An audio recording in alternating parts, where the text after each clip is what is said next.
이 밤에 우리 함께 읽을 말씀 두 곳입니다. 요한복음 14장 6절 말씀을 먼저 읽을게요.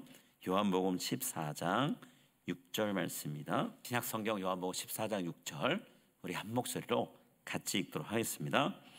예수께서 이르시되 내가 곧 길이요 진리요 생명이니 나로 말미암지 않고는 아버지께로 올 자가 없느니라. 아멘. 또 다른 것은 디모데후서 2장 말씀입니다. 디모데후서 2장 15절 말씀 또 우리 합심해서 읽겠습니다. 디모데후서 2장 15절 함께 읽습니다. 너는 진리의 말씀을 옳게 분별하며 부끄러울 것이 없는 일꾼으로 인정된 자로 자신을 하나님 앞에 드리기를 힘쓰라. 아멘. 오늘은 여러분과 성경의 기준이다라는 제목으로 우리 같이 말씀 나눴으면 합니다. 여러분, 사람마다 말하고 생각하고 행동하는 게 다르죠? 일단은 타고난 성향이 다르다 보니까 기본적으로 안에 있는 담겨 있는 게 다르다 보니까 그렇다라고 얘기할 수 있는데요. 그것만으로 우리가 말하고 행동하고 생각하는 게 달라지는 게 아니죠. 우리가 사람과 사물을 혹은 세상에 벌어지는 일들을 바라보는 관점이 서로 다르다 보니까 또 다른 관점이 우리의 생각에 우리의 말에 행동에 영향을 미치다 보니까 우리가 서로 다른 모습으로 살아가게 되는 거거든요. 제가 지난주에 말씀드렸죠. 이렇게 각자가 세상을 바라보는 관점을 갖고 있는데 그것을 세계관이라 얘기한다 말씀드렸어요. 영어로는 월드뷰라고 얘기하는데요. 아마 여러분 중에는 세계관이란 말 자체가 굉장히 생소하다, 낯설다라고 여기시는 분들이 있을 거예요. 들어보기도 많이 못 들어본 것 같은데 설마 그런 게 내 안에 있을까요? 제가 의도적으로 그런 걸 품고 살아갈까요? 라고 질문하실 분도 혹시 있을 것 같아요. 세계관 그런 뭔가 거창한 것 같은데 그런 건 어디 가서 배워야 마음속에 품는 거 아닐까라고 생각하실 수 있는데요. 여러분, 어느 누구도 예외 없이 자기만의 세계관은 다 갖고 있어요. 뭘 배웠느냐 안 배웠느냐에 상관없이 다 갖고 있습니다. 근데 이제 스스로 내가 세계관이 어떤 걸 갖고 있다, 내 세계관이 어떤 거다라는 걸 의식하지 못하기 때문에 무의식 중에 자신이 품고 있는 세계관의 영향을 받으면서 살아갈 뿐이에요. 어떤 사람은 나의 세계관이 이런 거라고 의식적으로 알고 있는 사람이 있고 어떤 사람은 자기의 세계관이 뭔지를 모르고 있다는 거예요. 여러분, 도덕 윤리를 못 배웠다고 해서 사람이 어떤 말과 행동을 들었을 때 혹은 어떤 일이 벌어졌을 때 아무 생각 없이 살아가나요? 아니죠. 이건 아니지. 저렇게 되면 안 되는 거지라고 판단하잖아요. 여러분, 그렇게 판단하고 생각할 수 있는 거 어디서 왔을까요? 자기 안에 어떤 판단의 기준이 없으면 그렇게 말할 수 없죠. 판단 기준이 없으면 에휴, 될 대로 되라. 뭐 다 이유가 있나 보지 하고 그냥 흘려보내고 말 거예요. 옳다 그르다는 얘기 안 합니다. 근데 옳다 그르다는 걸 얘기할 수 있다는 건 나 나름의 기준, 세상을 바라보는 관점, 이게 있다는 얘기예요.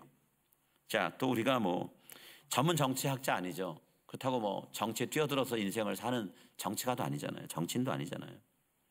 그런데도 우리가 세상에서 이루어지는 정치인들의 말과 행동을 보면서 저렇게 정치하면 안 되지. 나라 저렇게 이끌면 나라 꼴이 어떻게 돼? 막 이러면서 얘기하잖아요.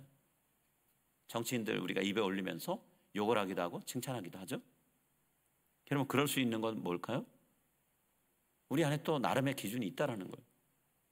그게 내가 의도적으로 나 이런 생각 품어야지, 정치는 이렇게 돼야 되는 거야, 뭐 윤리는 이렇게 되는 거야 라고 생각 안 했더라도 나도 모르게 차곡차곡 내 안에 뭔가가 쌓여왔다라는 거예요.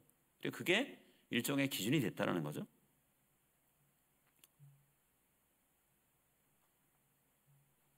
우리가 경제 책을 몇백 페이지짜리 경제학이라는 책을 대학교 가서 배워야지만 우리가 경제활동 하나요? 그렇지 않죠? 더하고 빼고 곱하고 나누고 웬만큼만 하면 경제활동을 할 수가 있죠. 물론 더 많이 아는 것만큼 경제활동이 훨씬 더 수월할 수도 있고 아니면 불편하고 어려울 수도 있지만 경제활동을 아예 못하는 건 아니라는 거예요. 여러분, 우리가 이렇게 할 수 있는 건 내가 의식하든 의식하지 못하든 내 안에 나름의 세계관이 형성되어 있기 때문이라는 거죠. 그래서 이 세상에 자기 나름의 세계관이 없이 살아가는 사람은 아무도 없어요. 여기에는 교회를 바라보는 시각도 포함될 수 있어요. 교회는 이래야 돼, 목사는 이래야 돼, 직분을 맡은 리더들은 이런 모습이어야 돼 라고 하는 것도 일종의 세계관이에요. 기준이에요. 내가 그것을 정확히 무엇이다 라고 알고 있느냐 아니냐의 차이만 있을 뿐이지 각자 나름의 세계관이 있다는 거죠. 그런데 우리가 자기 세계관이 정확히 뭔지를 모르는 상태로 계속해서 살아가면 어떻게 될까요? 크게 두 가지를 우리가 생각해 볼 수 있는데요. 첫 번째는 다른 사람이 갖고 있는 세계관에 우리가 영향을 받는데 무방비로 노출돼서 이리 흔들리고 저리 흔들리고 그러기 쉽다라는 거예요. 내 안에 뭔가 있지만 그게 절대적이고 확고하지 않아요. 내 주변에 있는 사람들 중에 나에게 호기적인 사람, 나에게 유익하다고 생각되는 사람이 말하고 행동하는 거 나도 모르게 받아들여요. 수용한다라는 거죠. 사람은 누구나 자기의 생각 가운데, 자기의 관점 가운데 한쪽에 치우친 생각, 편견 혹은 선입견이라는 게 있죠. 근데 우리 호의적인 사람이 갖고 있는 생각들을 우리가 아무 분별 없이 받아들이다 보면 그 사람의 생각 가운데 있는 편견, 선입견도 우리가 받아들이기가 쉽다라는 거예요. 옛날에 그런 말 있었잖아요. 특정 성씨 사람들은 고집이 세니까 그 사람들하고 친하게 지내지 말라고 그런 얘기하는 경우 있었죠. 또 어느 특정 지역 사람들 뒤통수 때리는 습성이 있으니까 그쪽 사람들하고는 상종하지 말라 이런 얘기도 하죠. 이게 어디서 온 걸까요? 본인의 경험에서 오긴 했을 거예요. 그렇지만 그게 모든 사람을 특정 누군가 어떤 그룹에 속한 사람을 전체를 우리가 평가할 수 있는 기준은 아니죠. 내 경험 속에서는 그럴 수 있지만 모두가 다 그렇다라고 말할 수는 없어요. 근데 그런 말을 자꾸만 듣다 보면 특히나 나에게 영향을 끼칠 수 있는, 나에게 좋은 영향을 끼치는 사람인데 그 사람이 하는 말이면 내가 분별 없이 들으면 나도 그냥 그렇게 수용하고 나중에 나도 모르게 그 생각을 영향을 받아서 사람 대할 때 가리고 이럴 수 있다는 거죠. 그러니까 내가 갖고 있는 세계관은 일관성이 없어요. 수시로 변합니다. 언제든 바뀔 수 있다는 거예요. 자, 내가 갖고 있는 세계관이 뭔지 모르기 때문에 남의 영향을 받아서 수시로 변하고 일관성이 없을 수도 있지만 두 번째도 뭐가 있냐면 반대로 갈 수도 있어요. 내가 갖고 있는 세계관, 내가 갖고 있는 생각을 강화하고 고수하는 거에만 집중할 수도 있다는 거예요. 여러분, 사람이 자기 생각하는 거, 자기가 말하는 거에 아니야, 그건 잘못된 거야 라고 이렇게 도전하고 반대하면 어떤 마음 갖기가 쉬울까요? 나를 위협한다, 공격한다고 받아들이기 쉽죠. 그래서 상대방이 하는 말, 내 귀에 거슬리는 말을 내가 정말 의도적으로 한번 끝까지 들어봐야 되겠다. 무슨 의도로 얘기하는지 내가 나중에 판단해보자 라는 마음으로 듣지 않으면 그 사람의 말을 우리가 수용하기도 쉽지 않을 뿐더러 마지막까지 듣기도 어려워요. 그럼 반대로 가게 되겠죠. 내 귀에 듣기 좋은 거, 내가 받아들이기에 쉬운 행동들만 우리가 받아들일 수 있다는 거예요. 그렇게 했을 때 나타나는 현상이 있죠. 요새 많이 나오는 단어예요. 확증편향이라는 거예요. 확증편향.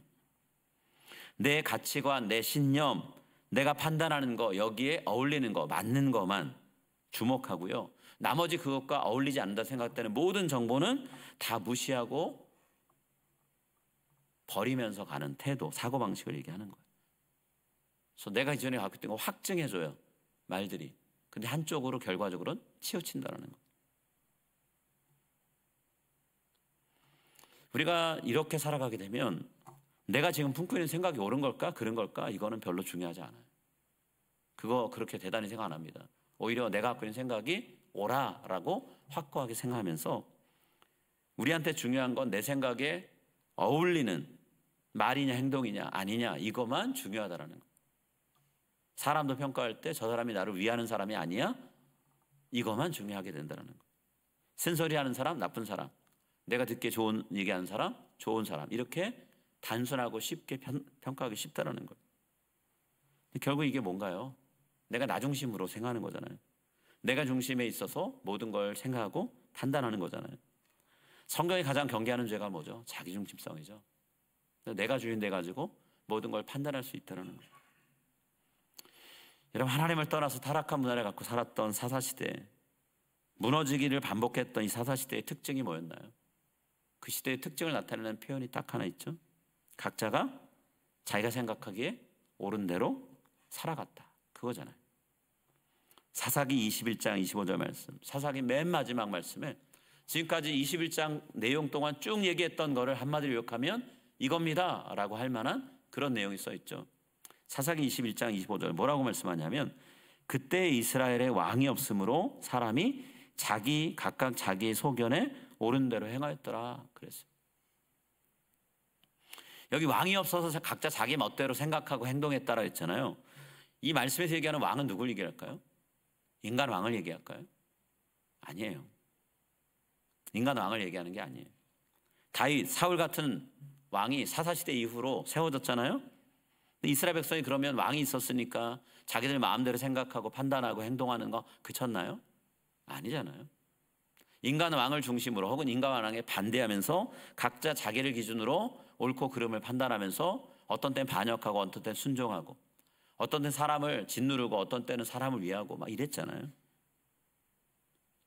또 인간 왕의 잘못된 인도 때문에 나라가 무너지고 위태로운 때도 많았죠. 백성들이 각자 살 길을 찾아서 이리저리 헤매야 되는 목자 없는 양과 같이 유리하는 그런 때도 있었단 말이에요.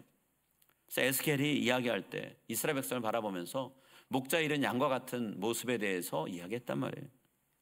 목자된 지도자들이 자기 양떼를 먹이지 않고 양을 잡아먹는다고 지도자들을 책망하는 그런 이야기도 했단 말이에요. 사사기가 얘기하는 왕은 인간 왕이 없기 때문이 아니고요. 진정으로 저들의 왕이 되어주시는 분, 하나님이 저들의 왕의 자리에 서지 못하도록 거부하고 살아가기 때문에 결국 주인 없는 마음에 나 자신이 주인이 되어서 제멋대로 생각하고 말하고 행동했다. 그거예요.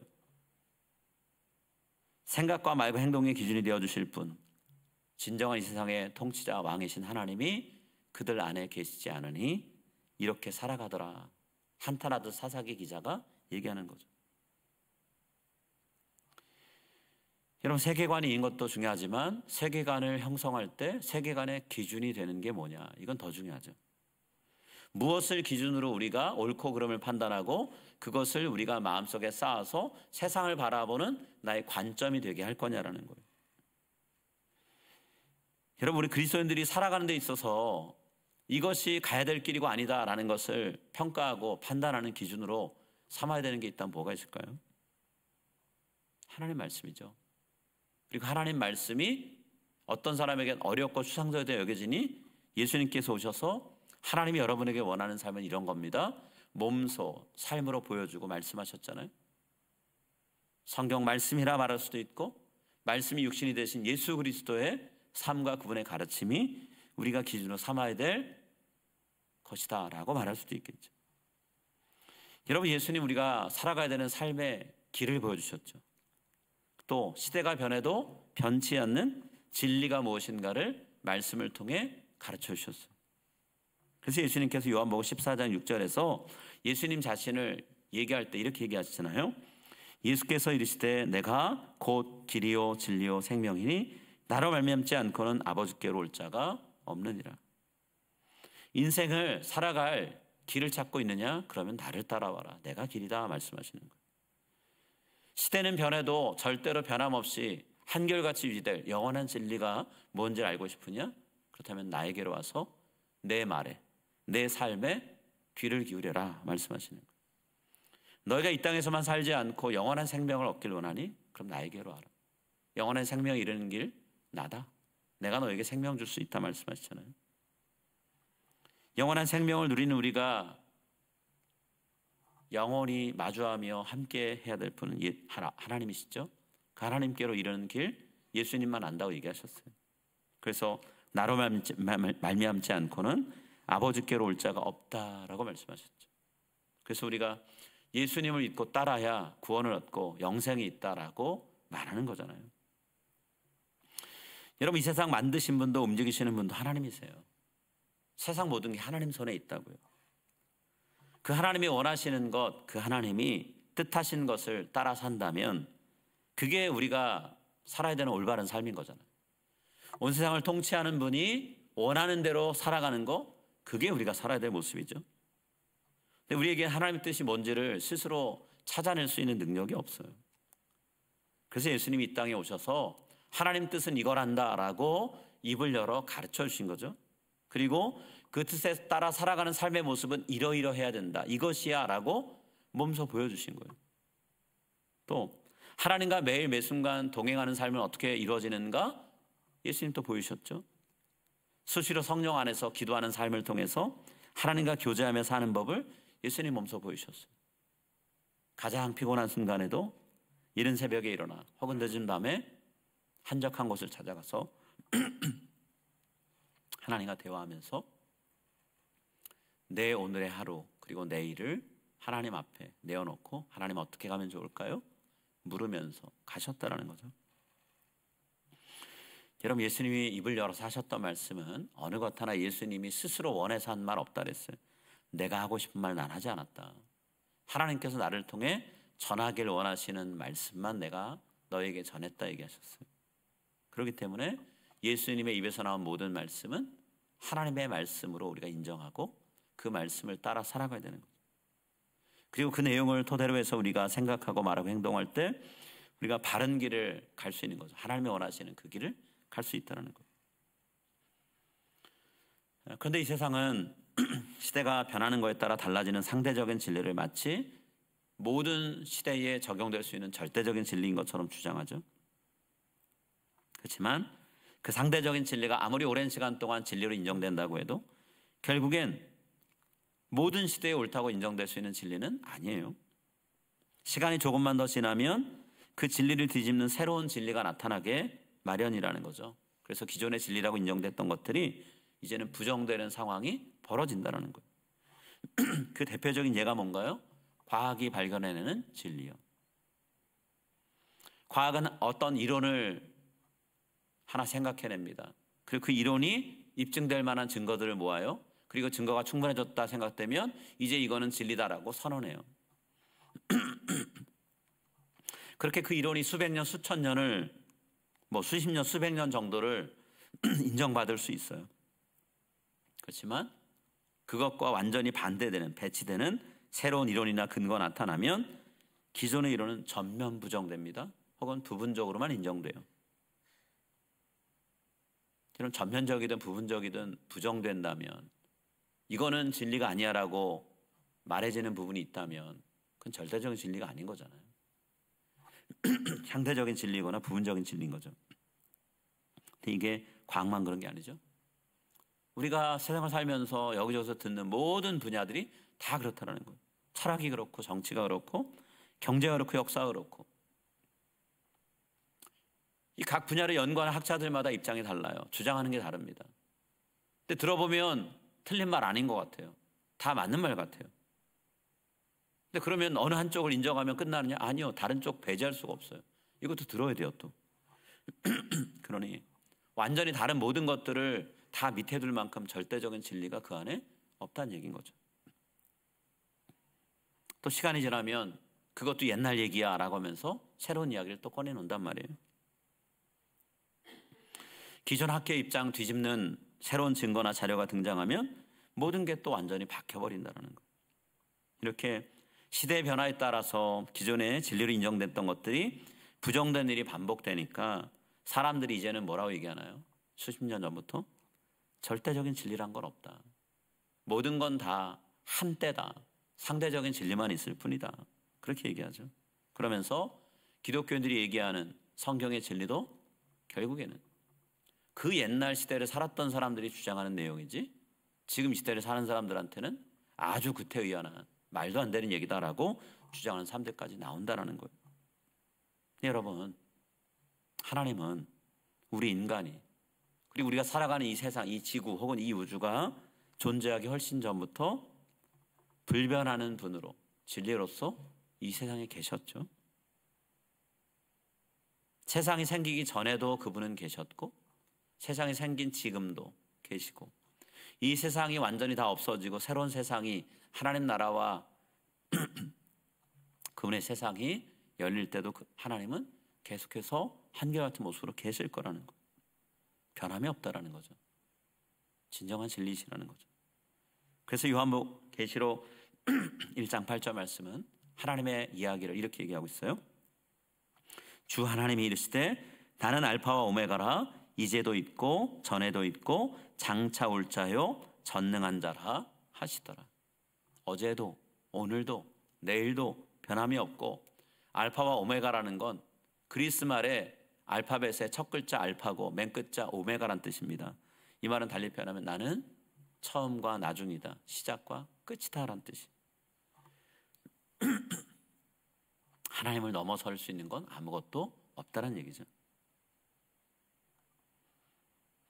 예수님께서 길이 되시고 진리가 되시고 생명이 되신다고 말씀하셨고, 진리이신 하나님의 말씀을 전하신 분이라면, 그리고 그 분이 우리의 삶의 모든 것을 아시고 주관하시는 분이라면, 이제 우리가 할 일은 예수님이 입술을 열어 말씀하신 것, 행동으로 보여주신 것들을 내 삶의 기준으로 삼고 모든 것을 평가하고 구분해서 수용해야 될 건지 거부해야 될 건지를 우리가 결정하면서 살아가는 일밖에 남은 게 없죠.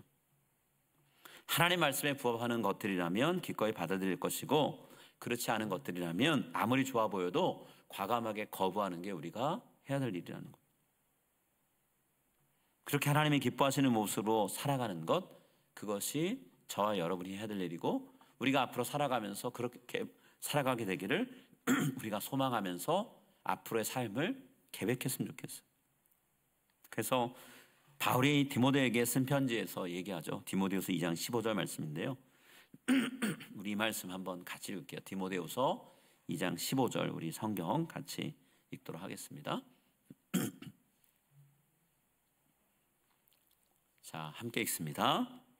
너는 진리의 말씀을 옳게 분별하며 부끄러울 것이 없는 일꾼으로 인정된 자로 자신을 하나님 앞에 드리기를 힘쓰라. 분별하래요. 그래서 하나님 앞에 부끄러울 게 없는, 하나님 뜻대로만 따라가는 일꾼으로 살아가라 얘기합니다.